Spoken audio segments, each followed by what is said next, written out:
Bonjour à tous et à toutes. Aujourd'hui, je suis très, très heureuse d'accueillir Élodie sur ma chaîne, Céline Savignac, Oui à la vie. Donc Élodie, je la suis, depuis plusieurs années et en fait, elle a partagé un texte via les réseaux, c'était courant du mois de mars et en fait, ce texte m'a énormément interpellée. Donc c'est aussi une continuité sur le thème de l'hypersensibilité. Et vraiment, je remercie Elodie d'être présente ici et maintenant et d'avoir répondu très rapidement à mon invitation sur la chaîne. Et du coup, là, ça va être aussi un espace pour toi, Elodie, pour te présenter, partager un peu ton parcours, témoigner aussi de tes expériences par rapport à l'hypersensibilité et de voir comment tu vis les choses aujourd'hui, comment tu les as vécues depuis ton enfance, et puis de voir un petit peu quel concept toi tu peux nous apporter, parce que par rapport à ce fameux texte, je pense que je le partagerai de toute façon dans le descriptif pour amener vraiment un éclairage et puis une vision que j'ai trouvée très novatrice, mais en même temps qui parle profondément, mais qui vient toucher du doigt et mettre en lumière, je pense, beaucoup de choses pour les gens qui se posent plein de questions. Donc, merci à toi. Et puis, voilà, si tu veux bien nous Oui, partager ton parcours de vie. OK, je vais essayer de faire le plus succinct possible. Alors bonjour à tous. Moi je suis thérapeute, je m'identifie, puisqu'il faut bien des étiquettes pour échanger, bien que je ne les approuve pas forcément, comme, psycho-énergéticienne. Mon rôle va être d'identifier, les comportements inconscients et d'être en lien avec toute notre mécanique inconsciente. Justement, si, je suis dans cette profession, c'est parce que je l'ai longtemps subie. J'ai longtemps subi cette mécanique inconsciente, de par aussi l'hypersensibilité. Parce qu'un hypersensible, lui, il va développer bon nombre de stratagèmes et de mécanismes pour savoir vivre. Le savoir vivre, c'est pas juste de la bienséance, c'est vraiment de pouvoir prendre en main sa vie, de prendre en main son corps, de pouvoir s'articuler dans son quotidien.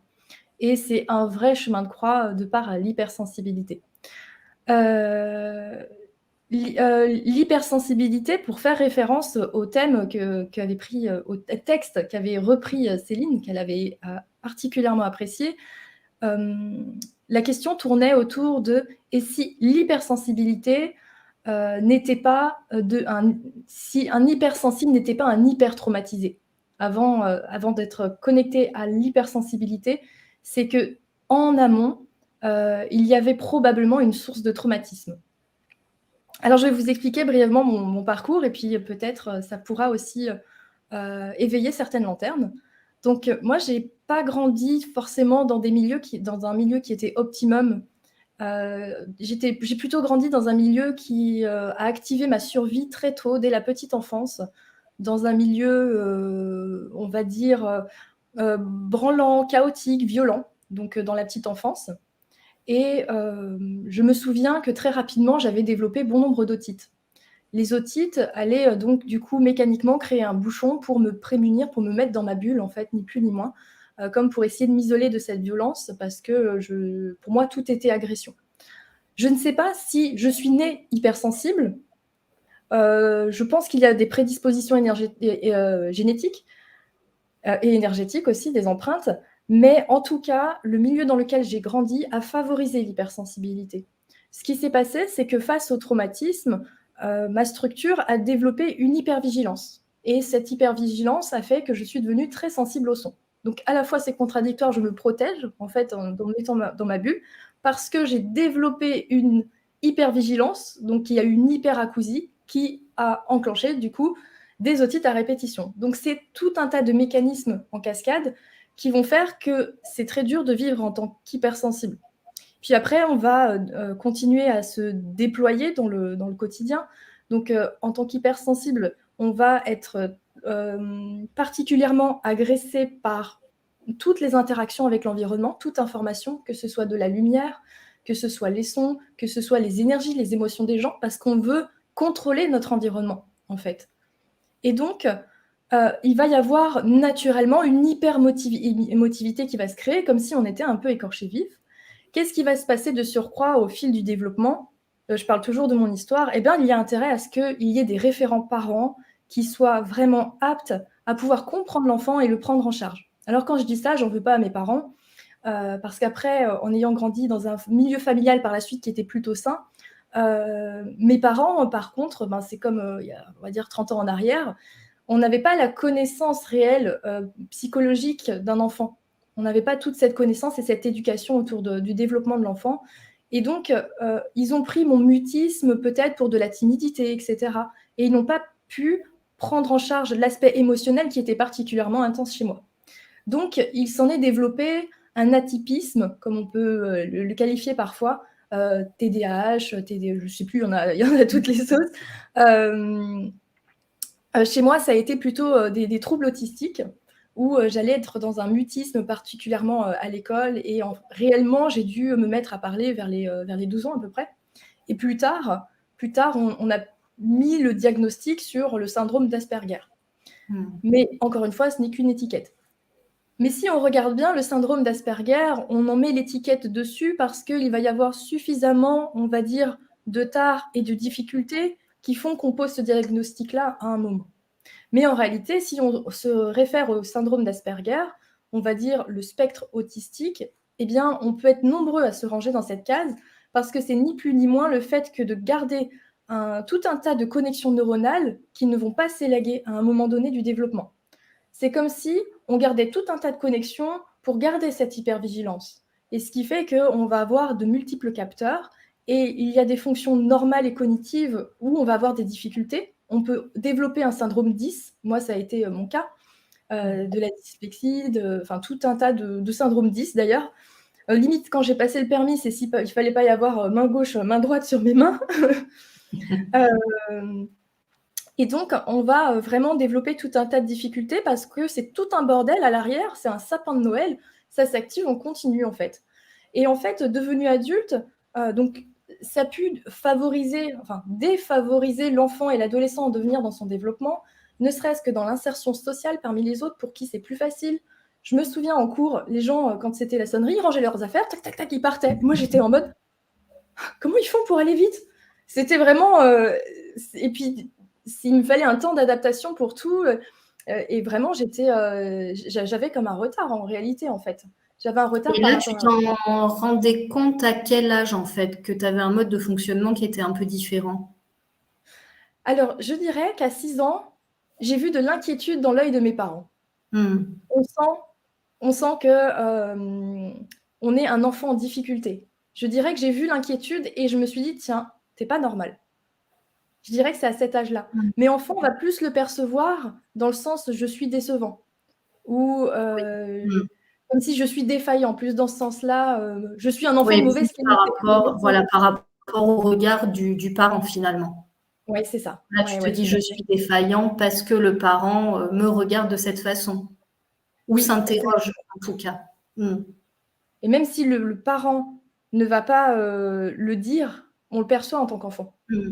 Bien sûr. Surtout un hypersensible, parce qu'il est attentif à tout. Mm. La moindre pensée, les moindres émotions, on analyse tout le temps, en fait, sans s'en rendre compte. Mais je dirais même que déjà, dès la maternelle, je voyais les enfants évoluer et ils étaient bruyants, en fait. La cantine, c'était insupportable. Tout était hyper actif, hyper coloré, hyper bruyant. Il y avait de la turbulence entre les uns et les autres et moi, j'étais là: «Mais qu'est-ce que je fous là, quoi?» J'étais mais Oui, c'était des agressions permanentes, en fait.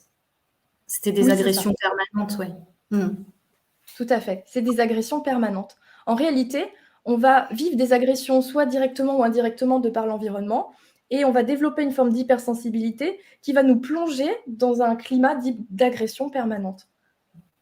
Et je vous donne un exemple. Alors j'espère que je ne vais pas perdre le fil d'actualité. En fait, tout à l'heure, je allais dans une boulangerie et puis la personne, elle sert les cafés. Et ah oui, juste avant que j'aille rentre dans cette boulangerie, j'étais avec mon collègue et il se met à rigoler. Il se met à rigoler pas très loin de mon oreille. Et c'était spontané. Et moi, ça m'a fait un et je fais ah, crie pas trop fort. Et à l'intérieur de moi, c'est venu réactiver quelque chose. Ce qui fait que quand je suis rentrée dans cette boulangerie, la personne qui servait les cafés, elle entrechoquait les tasses ensemble. Mais pour moi, presque j'étais en état de sidération en fait. Je me suis bouché les oreilles devant tout le monde pendant qu'on me servait mon café. Je devais aller aux toilettes parce que le moindre bruit, les gens qui me frôlaient, j'étais en PLS en fait, juste pour ça. Donc, c'est intéressant parce que les événements qui nous arrivent avant sont toujours en lien avec ce qu'on a partagé après. Je savais même plus pourquoi tu voulais que je fasse un live avec toi. Et là, quand tu m'as dit c'est sur l'hypersensibilité, je me suis remémoré ce qui s'est passé tout à l'heure et je me suis dit, ah oui, c'est pour ça. C'est pour qu'on puisse en parler. Donc, ce qui va se passer, c'est que cette situation montre qu'on est en train de développer un personnage à l'intérieur de soi, un stratagème d'hypervigilance. C'est le mode hypervigilance qui est activé. Et c'est ça qui est bien de ça, ce qui est rassurant, c'est que ça peut s'activer et se désactiver. Ainsi, on a été stimulé, agressé, et donc on va avoir tous les capteurs à vif et on va être de nouveau agressé et stimulé.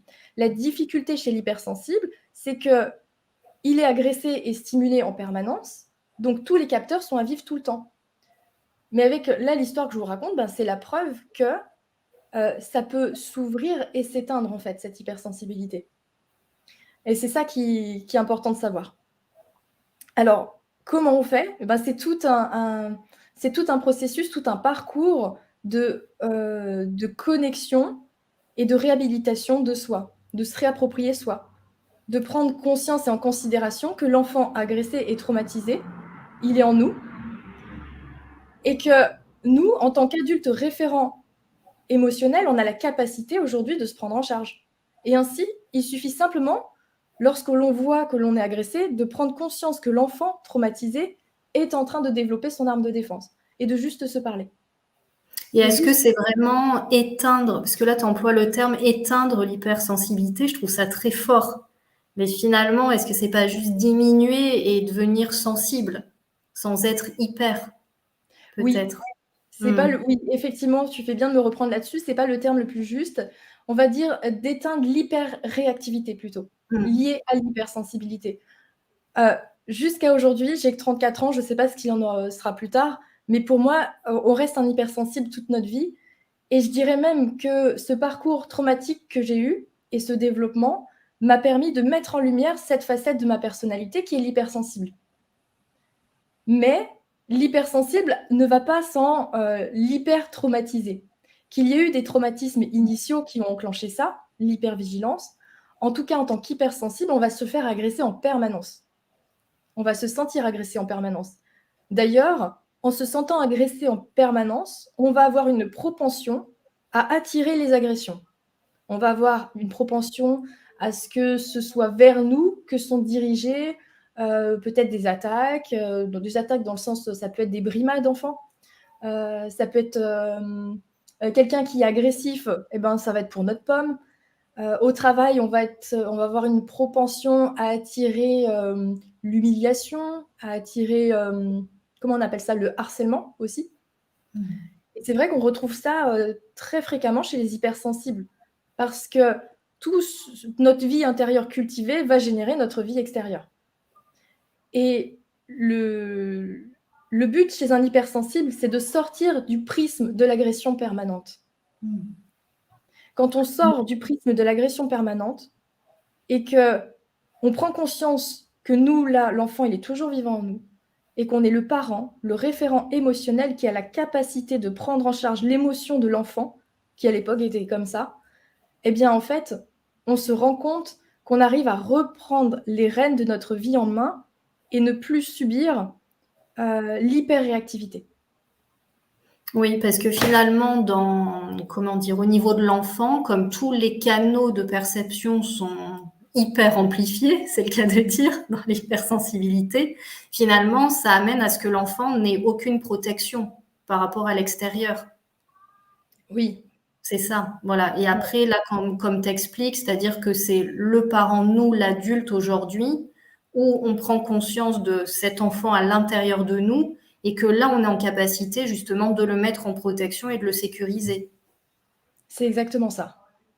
C'est comme si on prenait un vaisseau qui remontait le temps et qu'au moment où l'enfant vit quelque chose, puisqu'en réalité, il le vit en permanence au travers des stimuli présents, comme la fameuse tasse à café qui s'entrechoque dans la boulangerie, eh bien, c'est sans arrêt des portes ouvertes sur les lignes de temps pour venir prendre en charge l'enfant. Et ça demande de la patience, ça demande surtout de la présence, de se voir faire, parce que ce qui se passe chez un hypersensible, c'est qu'on a tendance à faire une fuite de l'incarnation, une fuite du corps et à être très souvent dans l'esprit. Quelqu'un qui va dire bah moi j'analyse tout le temps, j'ai le cerveau analytique très développé, mais c'est parce qu'à la base il a le cerveau émotionnel souvent très développé et que le cerveau analytique a dû surdévelopper pour compenser et pour pouvoir pallier à cette sensibilité-là. Bah oui, justement, je voudrais, si, si tu le veux bien, peut-être appuyer sur le fait de cette fuite aussi, tu vois, par rapport aux énergies. Parce que ça, c'est ce dont tu parlais dans le texte, en fait, ce que tu as écrit et transmis. Et je trouve ça très intéressant aussi. Ok, alors si j'ai bien compris ta question, je vais parler de ce phénomène de fuite. N'hésite pas à me reprendre du coup, Oui, si ça marche. je suis à côté. Alors là, je vais vous parler de la fuite d'incarnation et de l'isolement. C'est-à-dire qu'il est très fréquent chez les hypersensibles d'être seul même en étant accompagné. Et il est très fréquent chez les hypersensibles d'avoir même du mal à se recharger même seul. On a la sensation qu'on a besoin de s'isoler, mais que quand on s'isole, on se sent particulièrement seul, vide et pas nourri. Donc il y a un vide intérieur qui est fréquemment vécu chez ces personnes. Alors je vais essayer de vous expliquer le phénomène.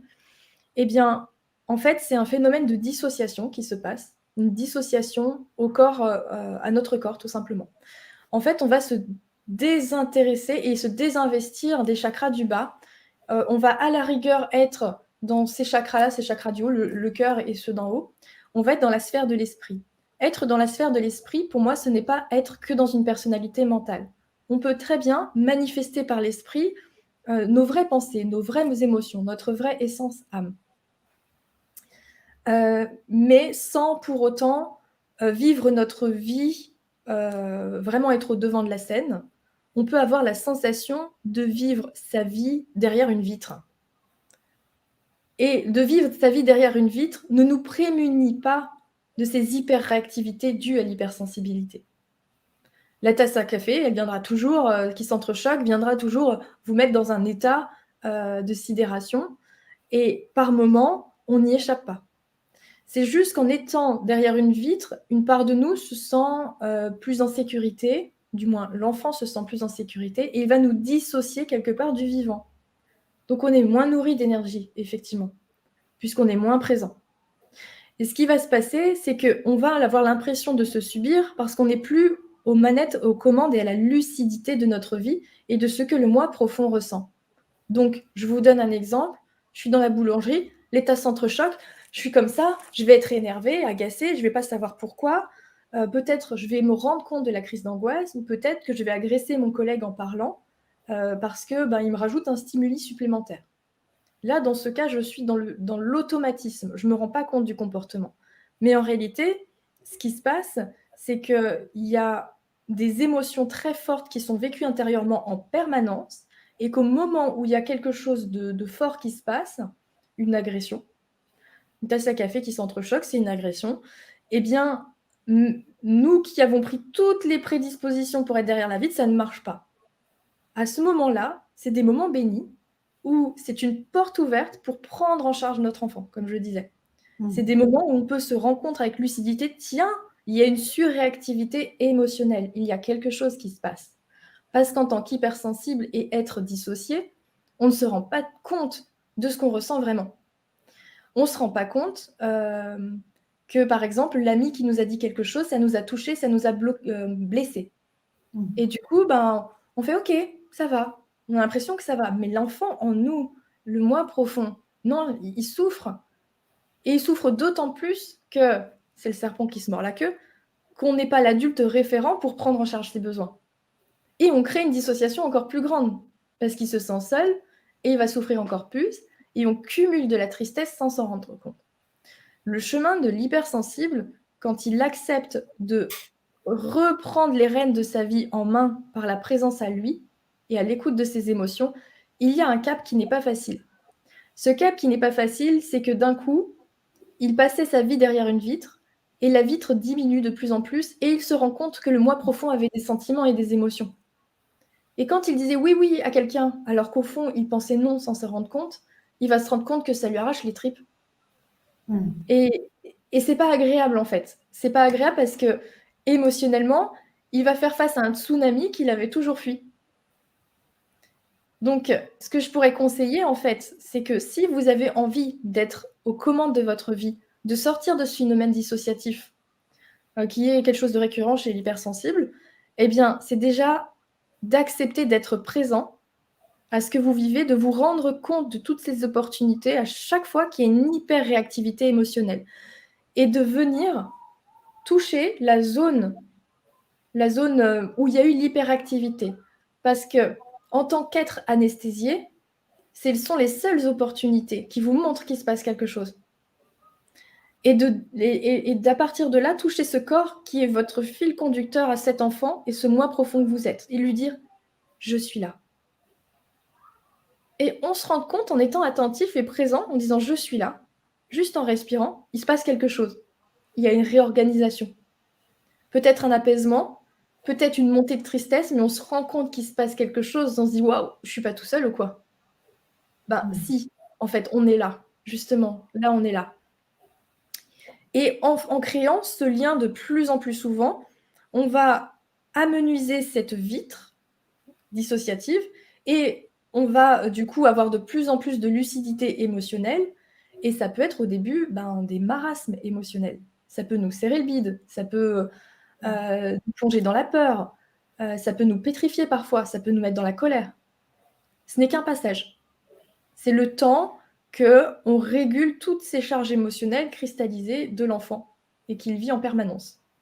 Après, ce qui se passe, eh bien, tout simplement, on commence à ne faire qu'un avec notre corps du bas, avec le moi profond, avec l'enfant, avec l'enracinement. Parce que quand on est un hypersensible, qu'on a créé le phénomène dissociatif pour se protéger des agressions permanentes, des ancrages et des méditations, vous pourrez en faire tant que vous voulez, vous allez être ancré, 5 minutes. Ça va faire du bien, ça va vous donner un boost d'énergie. On ne peut pas lutter. Parce qu'il y a un phénomène de survie qui vous pousse à la dissociation. Je dirais qu'il n'y a d'autre choix que d'être pleinement présent à ce que l'on vit. Et ce que l'on vit, vu qu'on a mis une dissociation sur les émotions, c'est d'être pleinement présent au phénomène de surréaction émotionnelle, qui sont les seules portes d'entrée jusqu'à que toutes nos émotions nous soient visibles. Donc du coup, là pour revenir à l'image de la vitre, donc toi tu l'associes donc à la dissociation corps-esprit, et du coup est-ce que tu dirais que cette vitre finalement c'est la non-présence, la dissociation égale non-présence pour toi? Oui, j'espère avoir répondre à ta question, n'hésite pas à me reprendre. Pour moi, cette dissociation nous pousse à fuir la présence, nous pousse à être dans l'esprit, on n'est pas présent au corps. D'ailleurs, il y a un passage difficile, quand on a ce mécanisme de dissociatif, on nous dit qu'il faut être présent, moi-même je l'encourage, etc.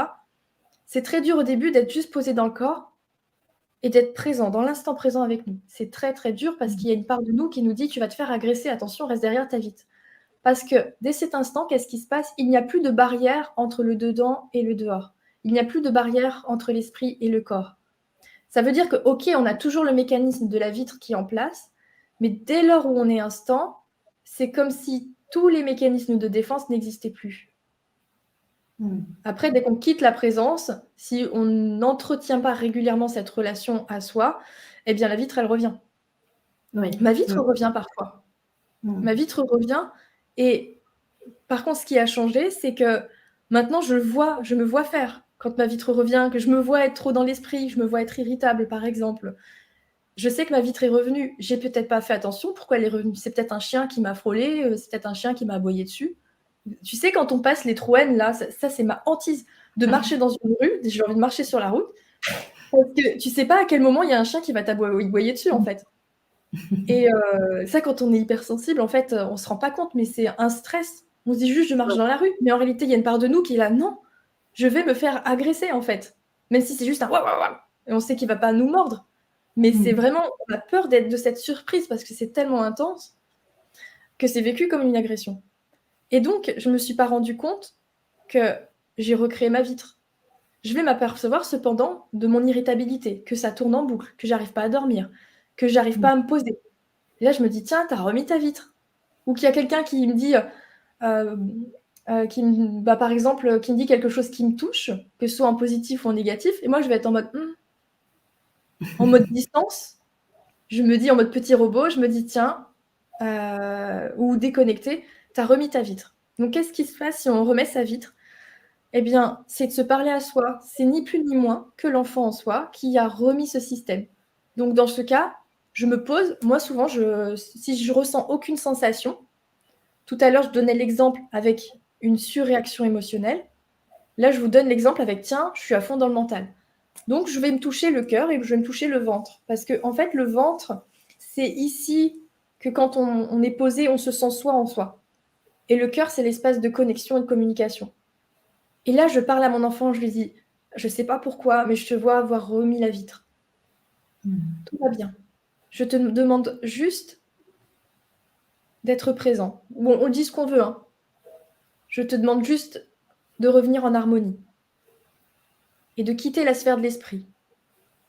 J'ai pas de phrase miracle à vous dire, c'est ce que vous avez envie de lui dire dans l'instant. Vous savez exactement ce que vous voulez vous dire. Vous voulez juste être présent à votre corps et ne plus être en dissociation. Donc trouvez les mots à cet enfant et vous allez voir que ça va vous venir spontanément. Ou même juste dire: «Je suis là». En réalité, les mots, ils mettent juste en forme l'intention et c'est l'intention qui crée. L'intention va établir un dialogue et on va se rendre compte que, hop, ça revient en homéostasie. Alors oui, ça va pas être le moment de faire ça si on est dans un état, émotionnel très actif. Donc c'est-à-dire, juste après que le chien il m'a aboyé dessus, et j'ai pas eu d'endroit où me poser, il y a les voitures parce qu'après qu'est-ce qui se passe? Tout est surréactif, les voitures klaxonnent et cetera. C'est pas le moment de dire: «Allez, enlève ta vitre». Non, parce que c'est comme si, j'aime bien le docteur Joe Dispenza, un professeur en neurosciences. Il donnait cet exemple, eh bien, c'est comme si on était pourchassé par un tigre aux dents de sabre. Il y a le cerveau primitif qui nous dit qu'il y a un prédateur qui est derrière nous. Et c'est pas le moment de se poser, méditer et de se dire: «Allez, tout va bien, on se recentre». C'est le moment de trouver un endroit au calme où on peut se sentir en sécurité pour revenir en homéostasie. Et on peut se flinguer une journée comme ça. C'est-à-dire que si et on peut se flinguer une vie, hein, je suis désolée de dire ça comme ça, dans le sens où en tant qu'hypersensible, on va sans arrêt avoir cette vitre qui se remet et si on n'est pas vigilant, à un moment dire: «Allez, je suis là», de vouloir revenir en homéostasie, eh bien, on est dans le mental et on est manipulé par nos petits personnages. Même s'il y a notre âme et notre présence d'esprit, il y a quand même tous nos mécanismes qui sont en place et souvent, qu'est-ce qui se passe? S'il y a un danger, qu'est-ce qu'on fait? On court.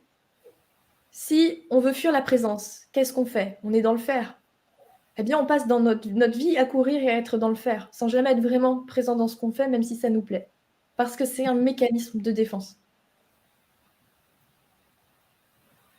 Oui, oui, complètement. Et puis je pense que sans parler d'hypersensibilité, je pense que de nombreuses personnes sont encore dans ce mécanisme de faire. Toujours, toujours, toujours, justement, sans prendre le temps de s'écouter vraiment et de revenir à soi. Donc je sais pas si le fait de faire finalement, c'est comment dire, un lien qui est tout de suite avec l'hypersensibilité, parce qu'après, je pense que ça peut être aussi très large, il peut y avoir d'autres choses. Mais effectivement, je pense que, comme tu dis, l'hypersensibilité, en bonne hypersensible, c'est ça, c'est en même temps, il y a ce côté on veut faire, parce que même si on se dit on veut être seul, ce que tu évoquais avant, pour se ressourcer, en fait, on n'y arrive pas. Donc, Ouais. du coup, on se dit, bah, je vais me mettre dans l'action pour justement pouvoir me régénérer aussi puisqu'en étant seul, ça ne fonctionne pas. Et du coup, c'est exactement ce que tu dis, c'est que finalement, on peut passer une vie à être dans le faire, à ne pas être, mais à être dans le faire et à faire.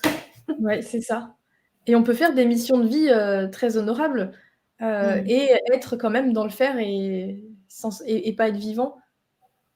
Quand j'ai écrit ma formation, cette formation que j'avais écrit, c'était mon âme, c'était mon essence, c'était mes tripes, ça a aidé plein de gens et je vais pas mentir que j'ai été dans le faire tout le long que je l'ai écrit. Je n'ai pris aucun plaisir de réaliser la mission de mon âme. Aucun, absolument aucun. C'était comme, et c'est dur là, j'en ai des émotions et je les reconnais. C'est dur parce que j'étais enfin en train de faire quelque chose que mon âme voulait faire, par rapport où avant je faisais de l'architecture pour des, marques horlogères, super friquées et capricieuses. Ça servait à rien ce que je faisais. Heu, dans le sens où il y avait aucun sens profond, en fait. Il y avait aucun sens profond dans ce que je faisais. La vivance et le plaisir que j'ai eu de faire la mission de mon âme sur ces 3 dernières années étaient équivalentes à envoyer 10 mails à un client capricieux dont c'est même pas son argent, c'est même pas son projet, c'est même pas son bébé, qui n'a aucun but pour nourrir une matrice en fait de consommation. J'ai pris autant de plaisir là que là. Et pourtant, j'ai réalisé quelque chose d'honorable. Mais merci de partager aussi cette vérité parce que on voit souvent que quand on fait quelque chose justement en accord avec son âme, qu'on est au service aussi, en fait, il y a un peu cette notion de dire, ah, mais quand ça vient de mon âme, tout est fluide, tout est facile, tout est simple. Et je te remercie de poser ça parce qu'effectivement, non, c'est pas si simple parfois.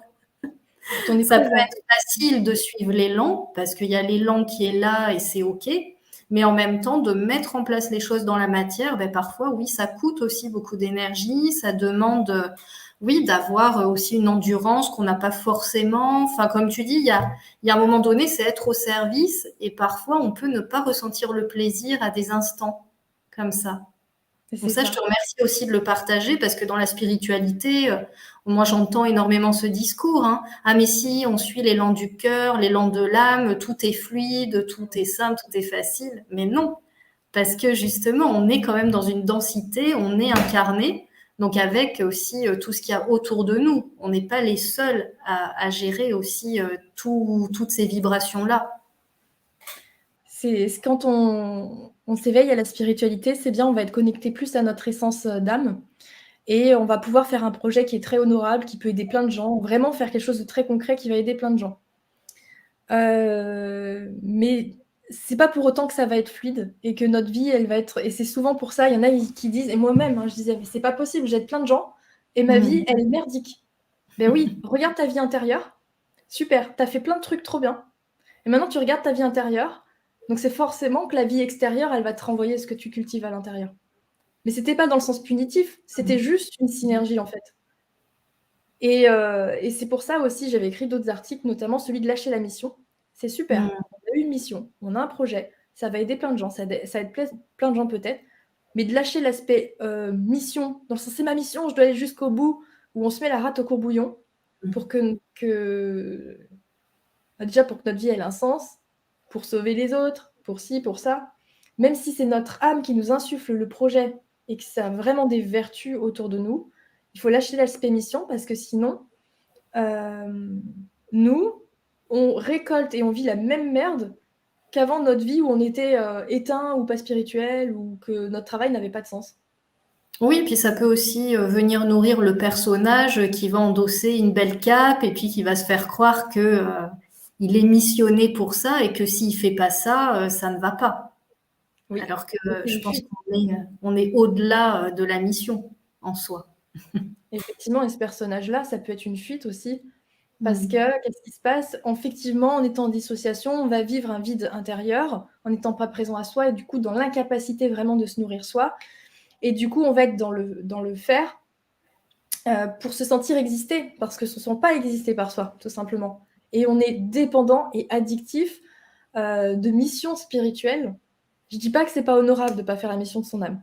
C'est justement, il y a un équilibre. Comme s'il y avait souvent un passage, je vois beaucoup de personnes qui sont dans la même configuration que moi, qui, dans la spiritualité, vont faire quelque chose d'honorable, ils vont être dans le faire, mais du coup, après, ils doivent se développer pour pouvoir être dans l'être,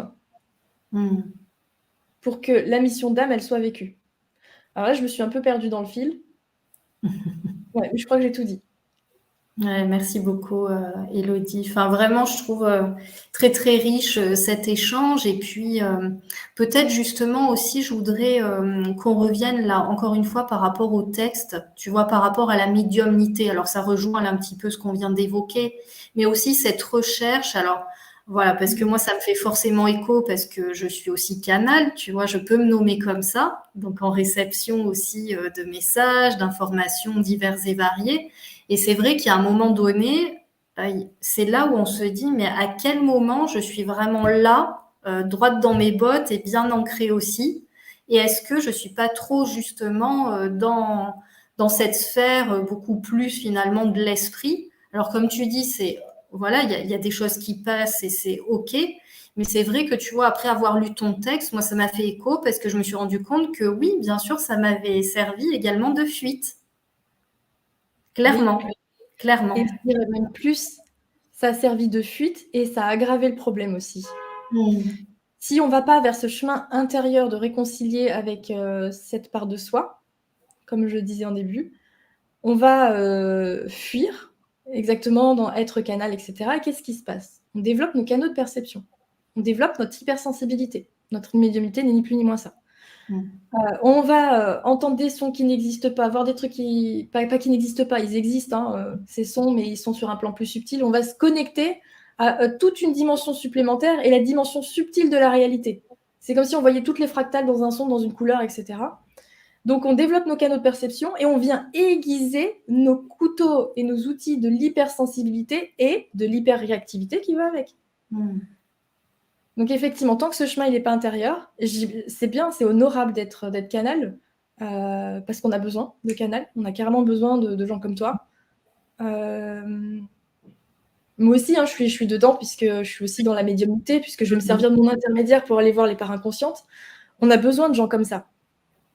Mais ce qui se passe, c'est que les canaux, les médiums et toutes les personnes qui développent leur perception extrasensorielle ont besoin de les éteindre à un moment. Jusqu'à que cette vitre soit complètement dissolue et qu'on n'ait plus besoin d'hyper-réactivité. Qu'on arrive à gérer cette hyperactivité en disant « c'est OK, tu peux baisser le volume là ». Et il n'y a plus une hypervigilance, à la fois par les canaux de perception, parce que qu'est-ce qui se passe? C'était mon cas. En ouvrant le canal de clair-savoir, en ouvrant mon canal, il était tout le temps actif. Ça conduit ni plus ni moins à la dépression, ça. Hein. Parce que du coup, il y a vraiment une déconnexion, on est sans arrêt dans les alléluia sans s'en rendre compte. Il y a comme encore une distance plus grande avec la réalité. Alors, on a l'impression qu'on est plus connecté à notre âme, pas plus qu'en fait qu'en étant là. Hein. C'est juste qu'on est un peu plus perché, c'est tout simplement. Et en fait, attends, tu vois, ça me fait ce phénomène-là, justement. Quand je te parle de ça, jusqu'au début, j'étais très centrée. Là, je te parle de ce phénomène. Et là, je suis perdue. Et bien, justement, on ne sait plus où on en est. Mais si je suis perdue, c'est ni plus ni moins pour vous montrer l'exemple. J'étais en train de me brancher à comment ça c'est cette texture quand t'es pleinement canal et tout ça. Et après, j'étais là, vous me disiez quoi déjà? T'es perdu, tu fais 3 tours sur toi-même et en fait, t'arrives plus à gérer ta vie. Donc, tu stresses parce que du coup, t'as l'impression que t'as pas les pleines clés en main. Et comme tu envoies cette vie intérieure que tu stresses, que t'as pas les pleines clés en main de ta vie, de ton incarnation, la vie te sert ça. Te sert des galères, des contraintes.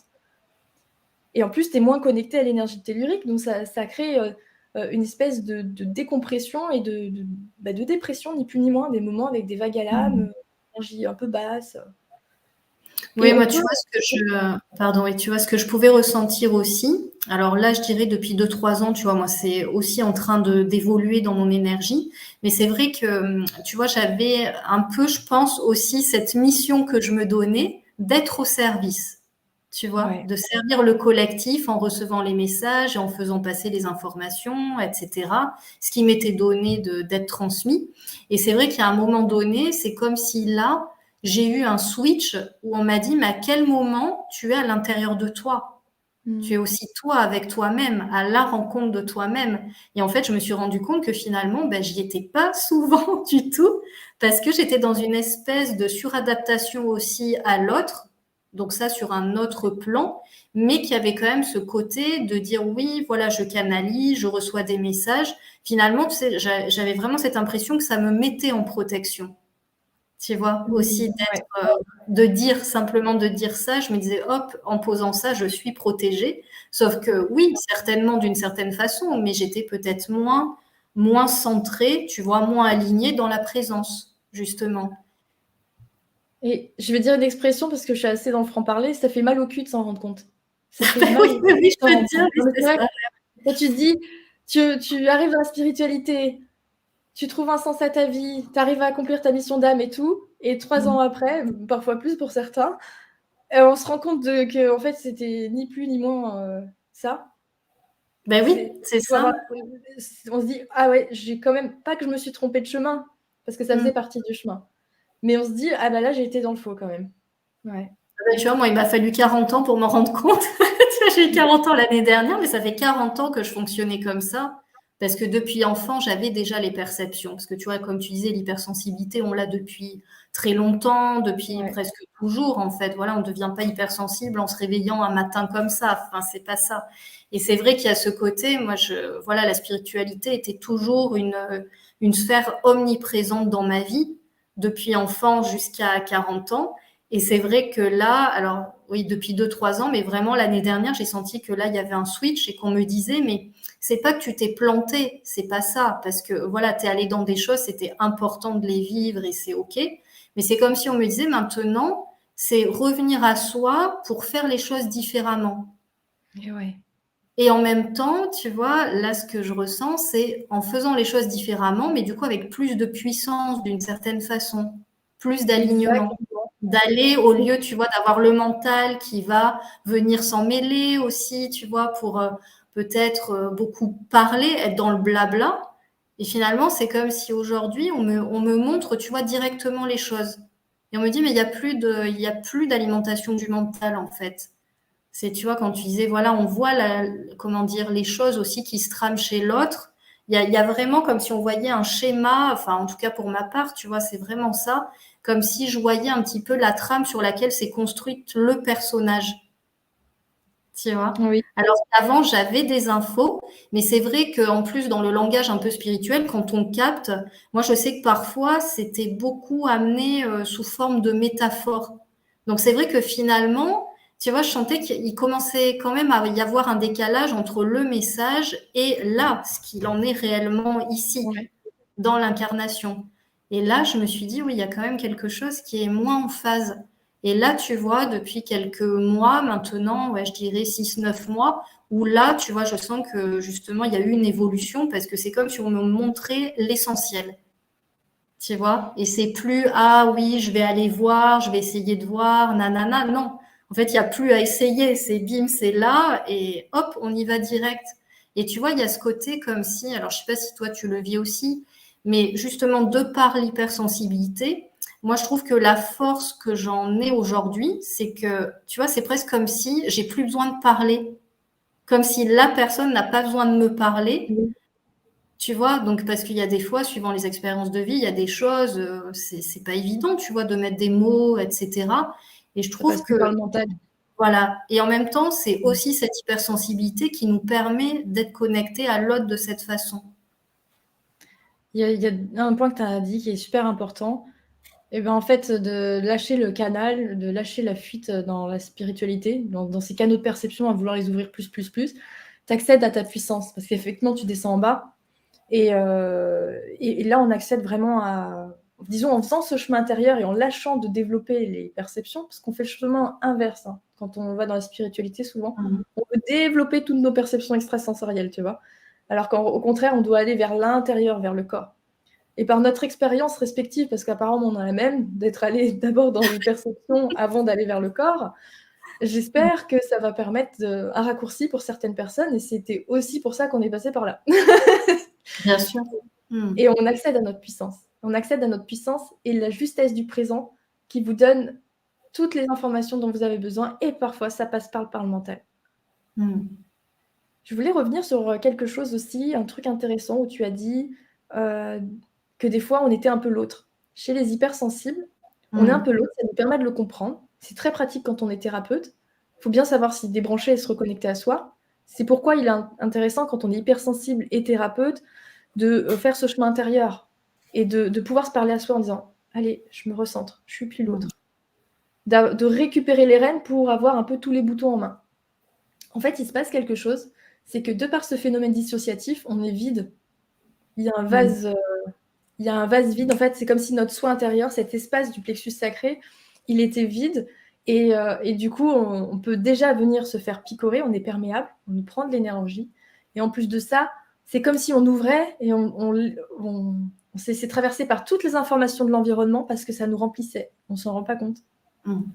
Et c'est pourquoi il est dur parfois de lâcher certaines charges d'émotions ou d'énergie ou de choses qu'on ressent Parce que tout simplement, c'est un mécanisme de substitution qui est inconscient et qui est là, de se remplir de toutes les informations autour, tant qu'on n'a pas fait le chemin intérieur. Oui, c'est vraiment ouais. Ben oui, complètement. Et puis je trouve que c'est bien, voilà, que tu partages aussi que c'est de façon très inconsciente, en fait, que c'est vraiment cette partie-là de nous qui est tellement habituée à fonctionner comme ça, mais c'est un mécanisme de protection, tout simplement aussi. Oui. C'est un mécanisme à la fois de substitution parce qu'on est vide et de protection parce qu'en même temps, on contrôle l'environnement. Secrètement, on le contrôle. C'est de ça aussi. C'est comme si on se rendait pas compte, mais on venait un peu dans chaque énergie, on se mélange à chaque énergie pour, c'est ni plus ni moins que du contrôle. C'est comme si on devenait un peu les autres. Et est-ce que justement le contrôle ne va pas aussi quelque part avec une forme d'hypersensibilité? Parce que justement, c'est, tu vois, de se dire oui, je contrôle peu de l'extérieur finalement, mais pour se rassurer, d'avoir ce besoin de contrôler l'environnement ou les personnes avec lesquelles je suis, etc., pour ne pas me confronter à des choses qui me sont désagréables. Oui, effectivement, parce qu'on va surdévelopper la sphère analytique. On va surdévelopper la sphère analytique pour... déjà, en fait, c'est des couteaux, des outils tellement aiguisés, cette hyper-réactivité, d'être connecté à tout à chaque instant, qu'on va développer une sphère analytique très forte et on va avoir besoin pour se sécuriser comme de tout anticiper, tout contrôler, et on ne se rend pas compte qu'on a un mécanisme de contrôle. Ça peut être pour nous et parfois pour les autres. Oui, enfin, je te parle de ça parce que tu vois, moi, ça me fait écho à un exemple très concret où, tu vois, j'avais une invitation pour aller au restaurant. Donc, dans un resto où je savais que la nourriture allait pas me convenir, que ça allait être bruyant. En fait, pour moi, il y avait toutes les composantes qui n'allaient pas, tu vois. Ça faisait beaucoup de route, etc. Et en fait, tu vois, j'ai été sur une anticipation de me dire, ah ben non, mais pour moi, en fait, c'est pas possible. Tu vois, j'avais besoin de savoir, voilà, le restaurant, les circonstances, et tout. Je me suis dit non, ça n'ira pas pour ce soir, en fait. Ah oui, tu te laisses pas traverser par le flux de ce qui peut être, comme si tu n'étais pas libre. Oui, c'est ça. Ouais. Et c'est intéressant aussi parce que, en fait, cette hypersensibilité va conduire à l'irritabilité.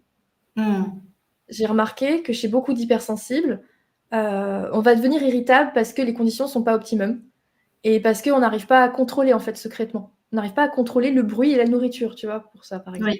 Donc si on s'écoute pas et qu'on y va quand même, on va être irritable. Et cette irritabilité, elle peut être en plus refoulée. Donc, si elle est refoulée, c'est ni plus ni moins une énergie qui va se retourner contre le corps par des maladies auto-immunes, par de la destruction. Et cette irritabilité aussi constante, elle va créer une fatigue cérébrale. Elle n'est ni plus ni moins que la résultante du contrôle permanent qu'on a. Parce que tellement qu'il y a de facteurs de contrôle, dès qu'un de ces facteurs n'est pas respecté, il y a irritabilité. Il y a cette énergie qui n'est ni plus ni moins qu'issue de la colère, en fait. Oui. Et du coup, c'est une double agression, parce que cette irritabilité, cette colère, c'est une agression pour soi. Donc, on va agresser en permanence, en fait. Et c'est dur parce qu'on se dit, non, mais je serais bien si, justement, je serais dans un milieu serein, beaucoup plus optimum pour moi, etc. Mais en réalité, puisque notre vie intérieure, elle est soumise à de l'irritabilité, de l'agression en permanence, que ce soit les stimuli extérieurs ou notre propre irritabilité, eh bien, notre vie intérieure, notre bouillon de culture va créer notre réalité en fonction. Et il va être très dur pour nous d'habiter dans un endroit qui nous convient, qui nous ressource. On va toujours se poser à un endroit où il y a un puits cosmotellurique négatif, où il y a des énergies négatives, où il y a un voisin qui est à côté de nous en faisant des bruits bizarres. Enfin, voilà. C'est ça. On attire ça, du coup. Et on veut la paix. On demande que ça, la paix. Et encore une fois, l'unique moyen vers la paix, c'est ce chemin intérieur-là. De parler à cet enfant-là. Ah oui, c'est intéressant de le souligner que finalement, c'est aussi notre terreau intérieur qui fait qu'on va vivre aussi des expériences à l'extérieur. Et que des fois, voilà, on peut être vraiment dans une belle reliance avec l'âme, mais encore une fois, parce qu'on est tourné vers l'extérieur, et qu'en même temps, quand on revient à soi, de voir aussi vraiment qu'est-ce qui se trame à l'intérieur. Ouais. Mais ça, je pense que c'est vraiment l'équilibre qu'on recherche aussi tous. C'est l'apprentissage de la vie. Ouais, exactement. Bah écoute, Élodie, est-ce que tu voudrais rajouter d'autres choses là qui te viennent par rapport à l'hypersensibilité ou tu penses avoir fait le tour? Je sens que là, ça a C'est été OK. transmis, ça a été dit. Ouais, OK. c'est OK. J'étais très, très heureuse de pouvoir partager ça, en fait. Vraiment, très, très heureuse de partager ça avec tout le monde et avec toi. Ah oui, oui, c'est vraiment un pur plaisir. Et puis, je trouve que là, ta vision des choses est d'une richesse incroyable. Et vraiment, je sens que ça va parler à beaucoup et que ça donne des clés, justement. Donc, je pense que aussi c'est drôle. Enfin, je partagerai ton lien par rapport à ton nom de thérapeute qui est Déclic et des clés aussi. Merci. Parce que c'est Merci vraiment beaucoup. des clés que tu nous as partagées ce soir et merci beaucoup pour ça. Oui, un grand merci à toi pour avoir créé cet espace-là, hein, pour avoir créé cet espace d'échange, de parole. C'était très paisible. C'était très, très paisible et fluide. Bah écoutez, merci beaucoup à tout le monde et puis bah, je vous souhaite plein de belles choses et voilà, prenez note de toutes ces richesses, toutes ces petites pépites et ces clés partagées parce que vraiment c'est sacré. Merci encore. À Merci à bientôt. tous. Ciao, ciao.